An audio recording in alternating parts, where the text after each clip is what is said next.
There he is. Ryan! Hey! Ryan! The HBO series Avenue 5's first season was about a string of catastrophe that worsened over time, a sequence of poor choices, oversights, half-truths, and assumptions that only served to exacerbate the situation. We haven't seen anything yet, according to the Season 2 opener of the show, which Armando Iannucci continues to create with a contemptuous scorn for capitalism and modern society, inadvertently throwing the weight of 500 people out of the side airlock as opposed to the rear. Karen unintentionally sent the entire ship 8 years off track in the first season finale. Ryan has kept the passengers in the dark ever since. They all believe they are only 4 short weeks from home and have fallen into a routine of eating reconstituted eel meat and watching Frank make waffles in an ice cube tray and cook steaks in a trouser press. Frank's surprisingly popular cooking show, It's Home Cooking Without the Home, has earned him a minor on board celebrity. Ryan professes to be waiting for the appropriate time, but in reality, he is actually hoping Rav would take care of the issue of the food scarcity so he won't have to break the news at all.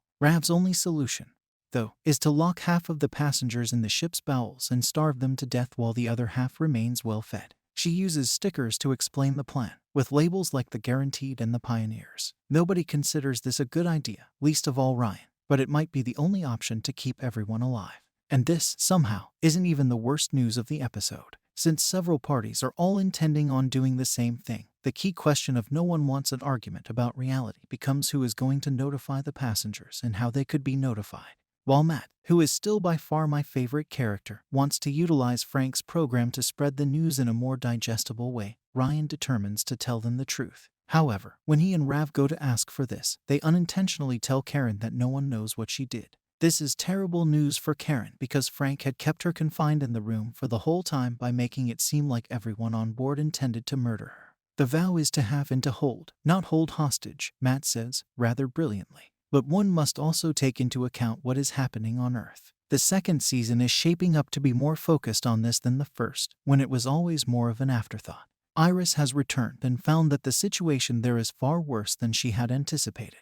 News is being presented on live shows decorated with emojis that allow viewers to openly react during interviews, and there is a streaming drama based on the Avenue 5 airing all over. Even worse, Lucas from the office of the other president is now in charge of trying to bring the Avenue 5 home, and the first step in that process is re-establishing the communications link that was, in his opinion, purposefully delayed. Iris tries to tell Judd, who has taken to mingling with the other travelers and acting as though he never had any control over the ship at all. And some travelers overhear that they are actually trapped up there for 8 years as opposed to 4 weeks. After that, chaos reigns. However, things will only get worse when yet another engineering error sends the ship on a new track, one that will take much longer and will also deliver them right into the sun.